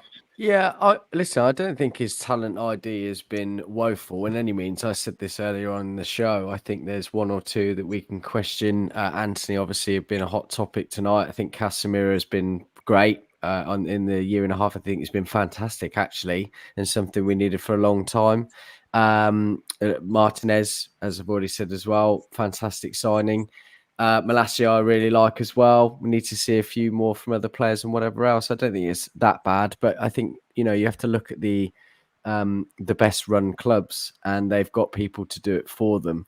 I don't think it was ever really for Ten Hag to come in and have pick that player profile and sort those deals. Do you know what I mean? So. I've been reading this for a long time. I've been very much on this side of the fence where I don't think he should be doing that. He should just purely be focusing on the management and the coaching of the team. As I said, City have done it. They've got about 5 or 6 levels of structure before it goes to the top, and they're all doing their jobs to scout these players to get the right players in. And that's what we need. So again, because we're so poorly ran, you can't blame Ten Hag for that. He gives a list of names. We go after them. We get our pants pulled down or whatever else. We get the players in the best fit that he wants. So yes, I think it would be a good move. I'd like to see him just focus on those things. And Lovely. Thank you very much for that, Mark. I hope, Red J, that answers your question. Question here for the boss from Graham Peter. Yes, there he is. He's ready. Yes, Talk to me. The Don. Are these Erik Ten Hag's players? Question. Well, I think it's a good question. I'm not sure anyway. I think some of them are, like Martinez is definitely, and like Anthony, but is Mason Mount Eric's signing? I'm not sure. He's not played enough for us to know, guys. So I think so. I think he is. He likes Instagram, doesn't he? Yeah, but it's hard to say. We know from Solskjaer's interview that he said the club signed about 50% of the players, and he decided on 50% of the players. So I would say the ratio is about the same. People talk about Ten Hag signed 8 to 10 players already. Maybe he has 4 of his guys in this squad. So maybe we should give him a little bit more time before we can assess him 100%. You know, he's been struggling with a lot of injuries and a lot of things that's going on with the club in the last, I would say, year since the Ronaldo thing happened, and since then it's been going on constantly. It's been like a soap opera. But for me, yes, in a way, this is players, but he's not quite there yet. Yeah, it's a good question. Could I broaden that a little bit? Actually, yeah. We talk about the players that have come in, but let's not forget we've still got players from 5 managers ago. Now, if you look at a squad like that, that's so difficult to work with. You know, you're trying to embed and bring in your philosophy, your tactics, your style of play, and you've still got players that we're struggling to get rid of that are on massive wages. How are you supposed to do that? What a nightmare. It must be a shambles. So, just as I said, to broaden that a little bit, we've still got players from many seasons ago that we can't get rid of. So it must be a logistical nightmare for him. Yeah, Devin. It's a good question that by Graham. I mean, I think he's also referencing to, I think there's a story gone out today, hasn't there, that a lot of these signings go through the SEG group, which is Erik Ten Hag's agency. Yeah. So, Tom, question from our regular Jamie. Good to see you, Jamie, back in the comments. Good to have you back, mate. Question to the panel, but we'll go with you on this one, Tom. Do you think Erik Ten Hag has his favourites? Do you agree or disagree with that statement? I think when he has a fully fit squad, absolutely. I think from a lot of the players that he relied upon last season, we all said it a couple of weeks ago, Fernandez's performances have been below par. Rashford's performances have been below par. I don't ever believe in any football club a player is undroppable. I don't. You can drop anybody in a football club based upon performance, outside actions like what's happening with Marcus Rashford. You base it upon what you believe is best for the team. And the only thing that I'll say in terms of Rashford, Fernandez, maybe a couple of those players, in terms of why I think they are his favourites, is I think those 2 players coming both together, I think added massive value to why he was so successful last season. So I think a lot of those players have a lot of credit in the bank in the manager's case as to why they should still probably be picked. And I think he's basing it off of last season and not maybe looking at the full picture and thinking, well, instead of playing Marcus Rashford, like we were discussing before, Amad Diallo had a brilliant start to pre-season. It was cut short. But maybe I can give him 2, 3, 4 games here and there. And like I say, guys, I've made my predictions already from now to the end of the season. I think a lot of those those teams that are above us right now, I look at Spurs, I look at Liverpool, Arsenal, City, Chelsea. I look at a lot of those clubs and everything who are on the up almost, like. And I think if I base it off of from now until the end of the season and what I've seen so far this season, I don't think we'll win more games than any of those teams. So for me, I think top 4 is a long shot anyway. We had to beat Spurs to, I think, kick on really and have a bit of a chance of that. But listen, I think ultimately you've got to base it off of what you see. And my personal opinion is I don't think we'll get top 4. And experiment. If Erik Ten Hag knows that he's still going to be here at the end of the season and beyond, experiment a bit, Eric. Like I think one of the things that annoyed me most, really, in this 2-week period sort of that they've had off, like I look at other football clubs. City went to Abu Dhabi for 7 days to do warm weather training. Arsenal went to Dubai for I think it was 10 days. Even clubs like Villa, I think, went to Switzerland. Like football clubs have gone away as a group collectively and said, "Look, we're going to work on stuff from now to the end of the season." And if we're basing it off of what we're still in right now, the FA Cup's really his only prayer. But I remember when Louis van Gaal won an FA Cup for Manchester United. As soon as he didn't get top 4 qualification, mate, he was gone. He was gone, and a journalist told him he was gone, not even a club representative. So I know how this club works and how it moves in terms of the politics inside of it. So I do think the manager has favourites and preferences, but I want to see other players be given a chance. Put it to one side, give players a chance. And again, for those players that he drops, come off the bench and prove me wrong. It can work both ways. But Totally agree. Jamie, I hope that answers your question. Really well replied there, Tom. We've got another question in from Ian McDonald. It's a really good question, this, and I'll take this, but I'm gonna find it massively difficult to answer, which will surprise everybody in the VAR room, because I've got a mouth that just keeps on going. But do you think language barrier or the language is a barrier at the club? It shouldn't be, but I think it is. So speaking from an English man, English is seems to be the adopted language of everybody. It's the language of the world. So you would expect that most players, certainly that have been playing in Europe, will have picked up English to a level and a degree where they can understand and communicate in English.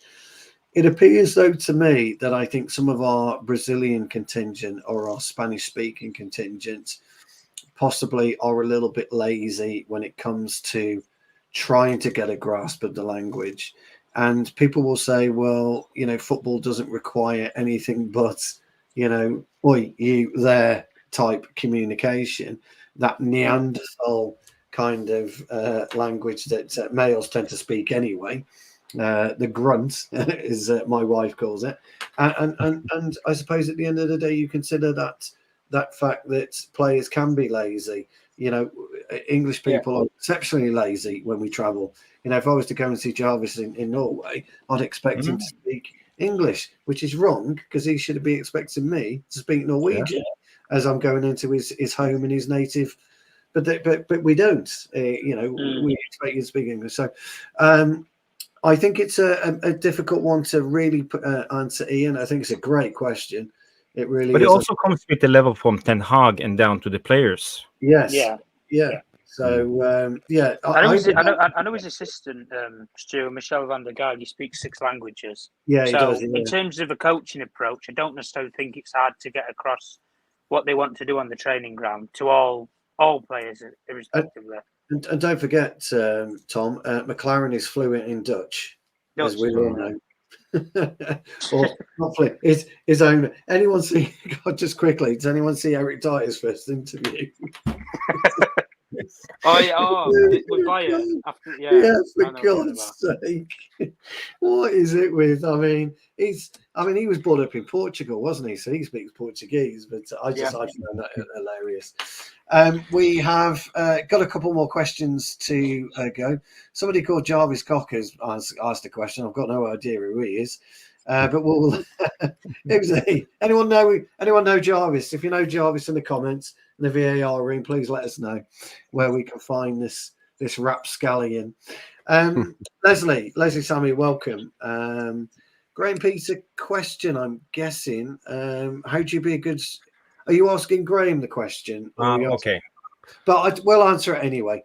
I'll go back to Mark on this one. Leslie's asking, how do you become a good striker if you don't get chances from your wingers? She's talking about service.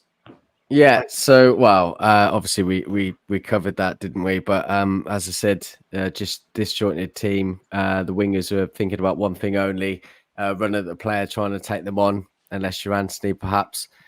So of course he's having to drop deep and try and make something of the game, which he's being asked to do anyway. But until we can get some sort of good relationships going throughout. I mean, you look back over the years, Gary Neville and David Beckham, the relationship on that right-hand side was excellent. Now, David Beckham was a phenomenal player. Gary Neville actually wasn't the best player, but he was exceptional because of that. Yeah. Okay. A couple of years ago, Rashford and Shaw, like it or love it or not, exceptional relationship on that left-hand side. Injuries and form has hampered them a lot over the last couple, and it's just one of those things. But as we said earlier, Højlund will become good. I'm absolutely no doubt about that.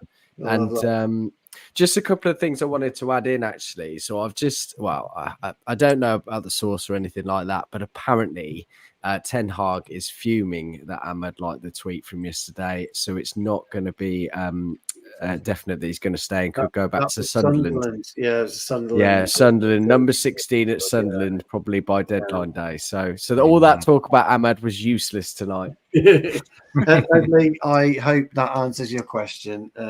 Very concise there by debutant Mr. Biggs. Very concise.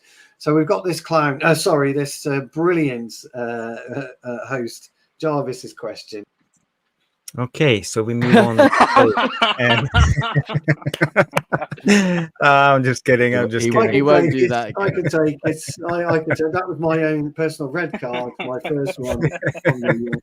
This wonderful, talented broadcaster, yellow card, Mr. Jarvis Cocker, wonderfully talented broadcaster. I aspire to be as good as and cool as this character. To my left as I can see him. So anyway, his question is, and Tom, I'll give this one to you. And it's a good question again, and I think it's after Bayandir's performance over the weekend has raised a lot of eyebrows. Onana or Bayandir in goal against Wolves? I've seen enough from Onana already this season. No, I know I have. I've seen a lifetime of mistakes. I have. He doesn't fill me with confidence when he has the ball in his hands. I don't think he comes for crosses well. I think this distribution thing that we all was hyped up about and bringing him in for, I think it's overhyped. I do. I think the stats lie most of the time. And listen, I'm not a stats guy. I don't always believe in stats, but I see him ping 60, 70-yard balls to people and they go down blind alleys and nobody runs after it. But again, I think we brought in Onana to set out a way of trying to play. Yeah. And I think if you'd have brought him in maybe last season and you went to, say, Brentford, for example, which is the benchmark game that we all go back to with trying to play out from the back and everything.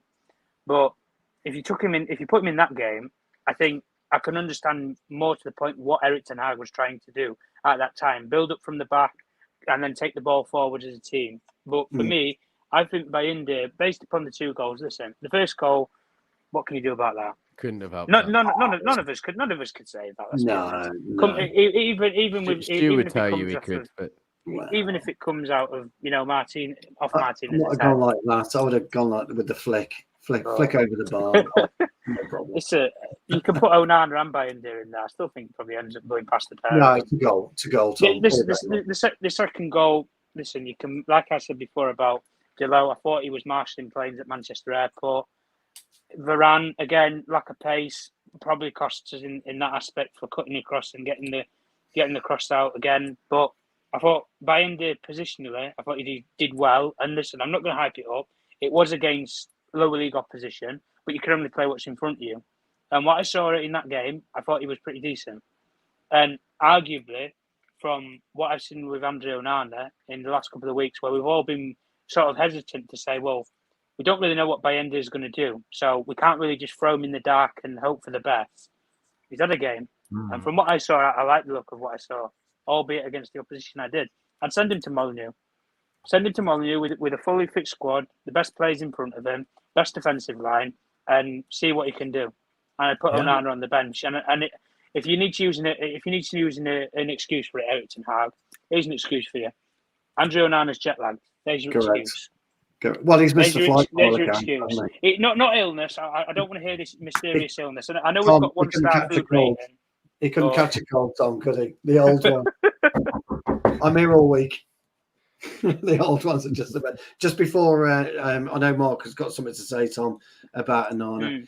I was listening to Mick and Mark a little bit earlier on today, and they both have come down on your opinion that Bayandir should start, but they also put a little bit of logic towards it and warned that the fact that when you've got a £50 million asset, you tend to play the £50 million asset. So it was just. Oh no, I expect very balanced opinion. Very balanced opinion.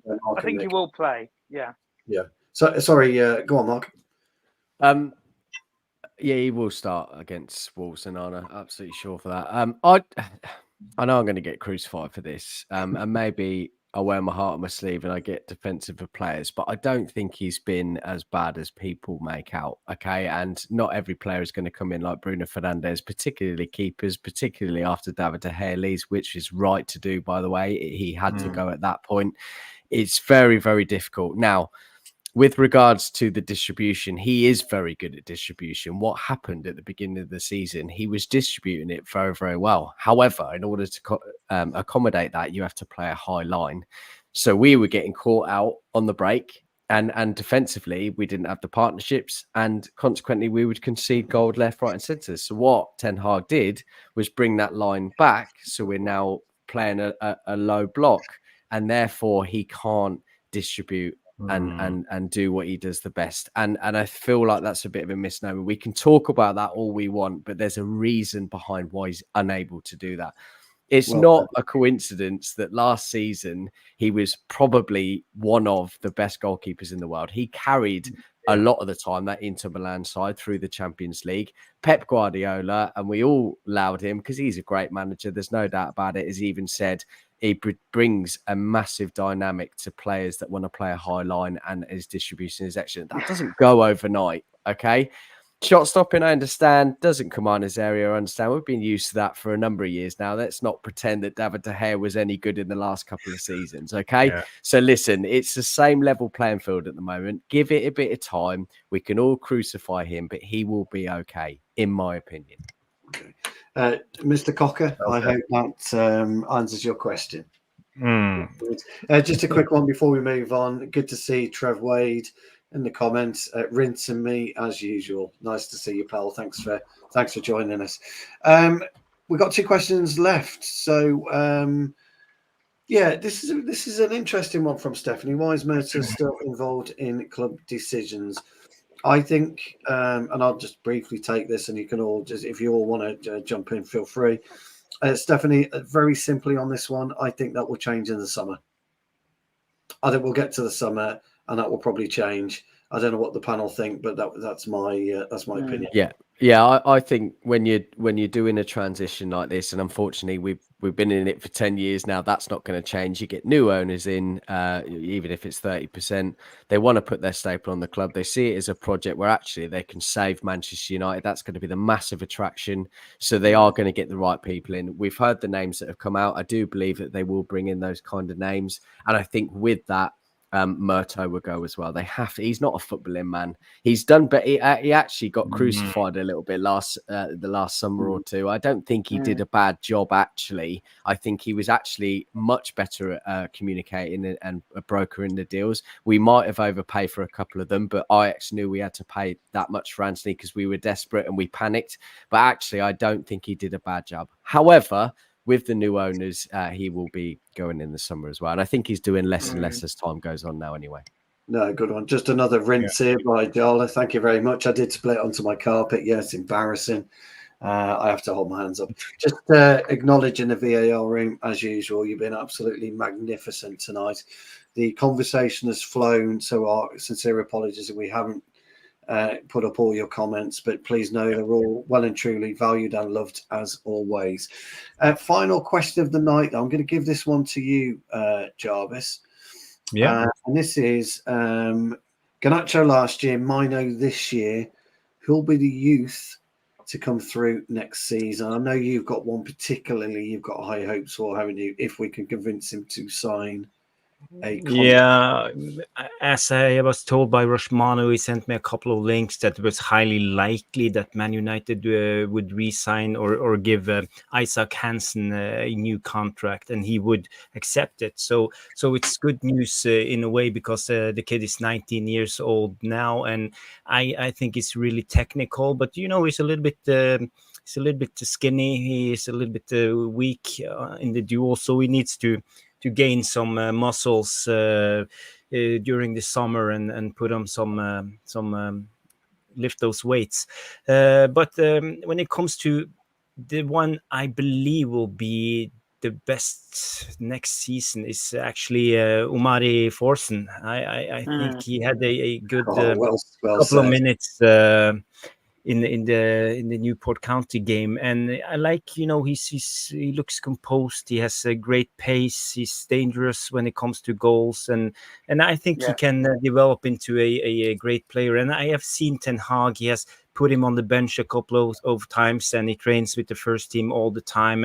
And I think he's ready for the next step when it comes to next season. No, I think you're right. Tom, have you got anyone else that you would? He's not. He's not necessarily been. I know he's been in and around the first team anyway. I think Dan Gore deserves to have a bit of a decent start. A decent Really start. I think player. when we had those sort of injury crisis, I think it was around when we played and we won 1-0 at Burnley, where we fielded Hannibal, McTominay, and I can't remember. I think it was Fernandez who played. Oh yeah, did, because he scored the goal. That was our midfield, and we only had 3 midfielders at the time, and we was all discussing about it when he brought up a couple of the kids, and Dan Gore was one of those kids that he had on the bench and everything. But according to form, anyway, in and around the training ground, Dan Gore's father isn't particularly happy with Erik ten Hag, based upon that he was given similar assurances to what Kobe Mino has had, that he will be given game chances and he will be given opportunities. There was 3 players this summer that was 3 young players in Manchester United that were given guarantees that they will get game time, especially in and around the first team, but they would predominantly be bench players. Kobe Mino, Hannibal Mejbri, and Dan Gore. And arguably, out of those 3, Dan Gore's the only one that I would sit here and say hasn't been given those run of games. I've seen Hannibal play a couple of games. I thought it was pretty okay, decent. Listen, we've shipped him off to Sevilla, albeit for a loan and whatnot. But I'm not too disheartened with that. Listen, Kobe Mino, I've said before and I'll say it again, I'll wrap the kid in cotton wool. He's one of those players that I want to protect. I've said it before about young players. We burn the living hell lights out of them, and we need example setters. And he's got an example setter next to him in Casemiro to learn with and to actually play with from now to the end of the season. That's what I want him to do. I want him to get traits, learn his craft, and actually have time to develop. Not blow and pour petrol over the kid and think that suddenly he's going to fire the legal eye, because you'll burn him out. I've seen this story far too many times before with young players. But yeah, I like Dan Gore as a young player, but I want to see these players get given an opportunity. And the fact that we had to go to Newport County and slug it out with our first team, and arguably they got to 2-2 at one point in time, is concerning. When I would like to go to Newport, in hindsight, in a couple of years' time, and go there with Dan Gore, go there with young players, and say, right, we're going to give you an opportunity, guys. Here's your opportunity. 90 minutes. Show them what you can do. I want to have that opportunity to do that, but we can't, because we're that inconsistent with the way that we are right now. But no, in terms of integration, I like what Ten Hag's done with players, young players especially. But again, like I say, guys, it might not be here in the summer. So that'd be interesting. I think it'll be interesting if a new guy comes in, who that new guy is, depending on what their profile and opinion is on young players, because there's some managers in world football don't even value academy markets. They don't. No, that's true. If they don't if they go for that sort of coach, listen, cash in on a lot of these young players. And I'm not here for this £2 million. No. Listen, Manchester City had a goalkeeper. His name's James Trafford. He plays number 1 goalkeeper at Burnley. He got £90 million for the kid. 20 million. Yeah. 20 million. I think 1 million in add-ons. £90 million for a kid who's never played a professional game for you. But good keeper as well. I don't think we've sold a young player for £19 million ever. So no, you could look at it for what it is, guys. We don't make marketing off of it, but go ahead, Stu, anyway. Yeah, and just to finish off, then round up before we close the show, Mark. Anyone you're particularly looking forward to see? You think might break through? Yeah, I don't know if you guys have heard of him. He plays for the under 21s occasionally. Tom Huddleston might be an up-and-coming player. No. On all seriousness, Joe Hugo. I know he's on loan at Burton at the moment, but I rate him massively. Very good. Striker. Very good. Bought from Sunderland, of course. For those of you who don't know, but very, very good. And really hope he kicks on next season. Big season for him coming up, I think. Lovely. Well, guys, it's been a big stream today. We're closing on 2 hours. Once again, you come out in support of Jarvis and the gang. Jarvis Cocker's Corner is becoming, we hope, a bit of a staple for your Monday evening, even if you're not watching us, but you're listening to us, because we're here to try and answer the questions that we think you would like to know. Jarvis spends a lot of time during his day on a Monday, particularly putting the show together. And then he just had, unfortunately, one of those nights tonight. There was over, there's 70 of you watching now, so there's been some great numbers watching. You have some brilliant likes as well. Please share this stream. Please talk to your friends, get them to like and subscribe, because it's absolutely it's been absolutely brilliant. The VAR room has been great itself. Brilliant debut, Martin. I'm not so sure about that one. I might have to speak to the boss on that one. No, Mark has been absolutely superb. Great to have you. Love working with you, as you know. Tom, as always, old friends, great to have you. And Jarvis, thank you for letting me do that little part. I quite enjoyed that. And thank you, Nick, as always. Thank you to the VAR room. And I hand you back to the gaffer now, who will say his final piece.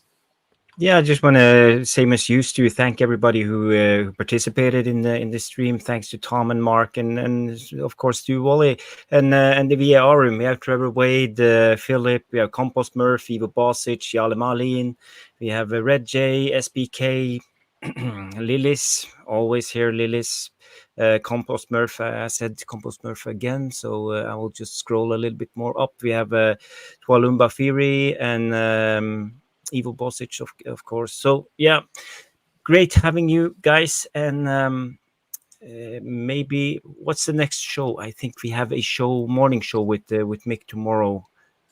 I'm not sure about the schedule, but anyways, you will just have to subscribe, and then you will get a notification next time we go live.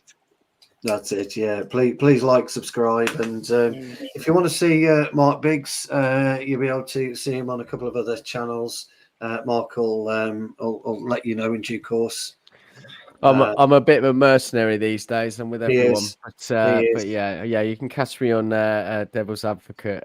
Stu comes on quite regularly. Jarvis has been on once or twice, and Tom, I'll have to get you on as well soon, brother. Yeah, it's been good to be on tonight. Thanks very much, guys. You can also see us on AFU. We don't pay Mark the full Snickers yet. He only gets a third of a Snickers. We can't afford to give him a full Snickers yet, can we, Jarvis? We haven't got that in the budget, have we? Twix. I'm much more expensive. A single bar of the Twix. I'm much more expensive than that. But yeah. we know you are. But 77 likes. If you can get us up to 100 over the next 24 hours, that would be absolutely brilliant. We would love you forever. Trevor Wade, we forgot to say thank you very much for joining us as well, buddy. So thank you, everybody, and see you on the next one. Goodbye.